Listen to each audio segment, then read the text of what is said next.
Исәнмесез, хөрмәтле укучылар, сезнең белән физика фәнен өйрәнүне дәвам итәбез һәм безнең беренче дәресебезнең практик өлеше. Хәзер игътибар итегез экранда күрсәтелгән рәсемгә. Биредә бар лампочка, ул яна һәм ул түшәмдә эленеп тора.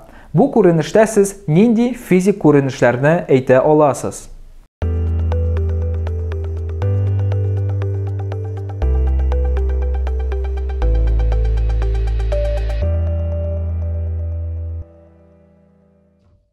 Шулай итеп, хөрмәтле укучылар, бу күренештә без барлык төр физик күренешләрне дә атый алабыз. Әйдәгез аларны санап чыгыйк. Мәсәлән, механик күренешкә мисал булып тора лампочканың түшәмдә эленеп торуы. Игътибар итегез, ул өскә дә менеп китми, уңга да китми, сулга да китми. Ул нәкъ менә җирнең тарту көче нәтиҗәсендә аска карап эленеп тора. Бу була безнең механик күренеш.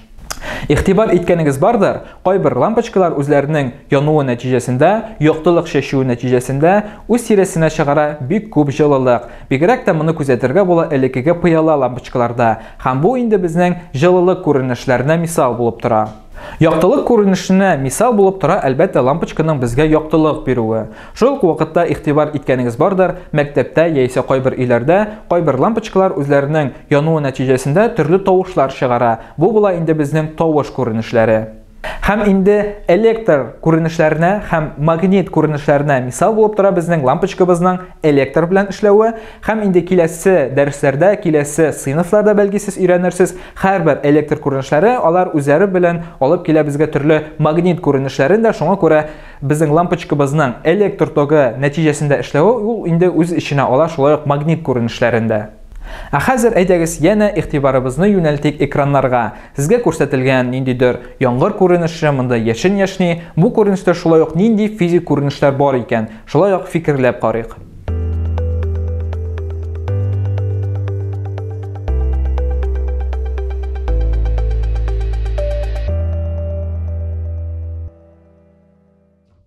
Бу төр табигать күренешендә дә 6 төр физик күренешне дә күзәтә алгансыздыр дип ышанам. Мәсәлән, механик күренешләргә мисал булып торырга мөмкин, җил исү нәтиҗәсендә агачларның селкенүе, яисә су тамчыларының җиргә очып төшүе. Җылылык күренешләренә мисал итеп китергә була инде мәсәлән яшенне. Яшен сугу нәтиҗәсендә безнең мәсәлән агачлар яна башлый. Агачлар янганнан соң янә җылылык бүленеп чыга. Бу инде безнең булып тора җылылык күренешләре. Яшен сугу әлбәттә үзе белән алып килә безнең күк күкрәүне. Күк күкрәү ул булып тора безнең тавыш күренешләре. Һәм шул ук вакытта безнең яшен яшнәвен күрүебез ул инде безнең мәсәлән булып тора яктылык күренешләре. Һәм инде без игътибар итсәк яшеннең табигатенә, ул үз иченә ала шулай ук электр күренешләрен һәм магнит күренешләрен. Бу турыда сез тулырак өйрәнерсез киләсе дәресләрдә.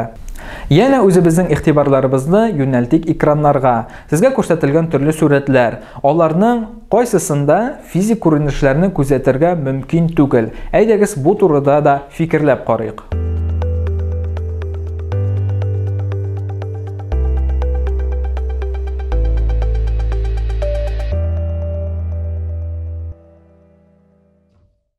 Димәк, хөрмәтле укучылар, безнең беренче рәсемдә күрсәтелгән яңгыр явы. Яңгыр явы инде әлбәттә үз иченә ала төрле физик күренешләрне. Мәсәлән, без әйттек, механик күренешләр, яңгыр тамчыларының безнең аска очып төшүе, ул була безнең механик күренешләргә бер мисал. Икенче рәсемдә күрсәтелгән безнең бозлыкларның эрүе.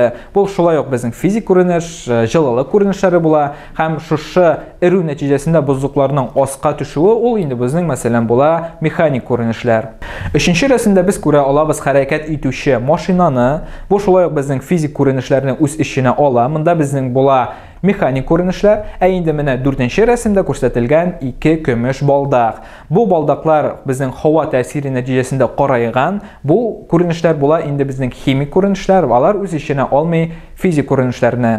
Ләкин, хөрмәтле укучылар, хәтта бу мисалда да без күзәтә алабыз физик күренешләрне. Игътибар итсәк, безнең балдаклар берсе өстендә берсе тора, алар ничектер күккә очып китми, һәм бу шулай ук бер яктан караганда үз иченә ала механик физик күренешләрне.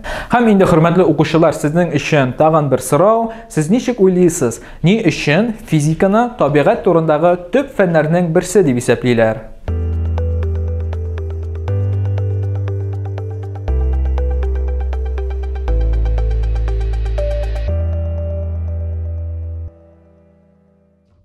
Бу сорауга җавап йөзеннән әйтеп китик, әлбәттә безнең табигатьне өйрәнүче күп кенә башка фәннәр дә бар. Мәсәлән, астрономия, геология, география, биология, химия һәм башкасы. Ләкин үзләренең эшләрендә әлеге фәннәр таяна нәкъ менә физика законнарына. Шуңа күрә физика фәне табигать турындагы төп фәннәрнең берсе булып санала. Шулай итеп, хөрмәтле укучылар, без сезнең белән физика дигән зур дөньяга аяк бастык. Киләсе дәресләрдә без физик фәненә бәйле булган төрле терминнар белән танышып китәрбез. Хәзергә исә безнең беренче дәресебез тәмам. Киләсе очрашуларга кадәр исән-сау булыгыз.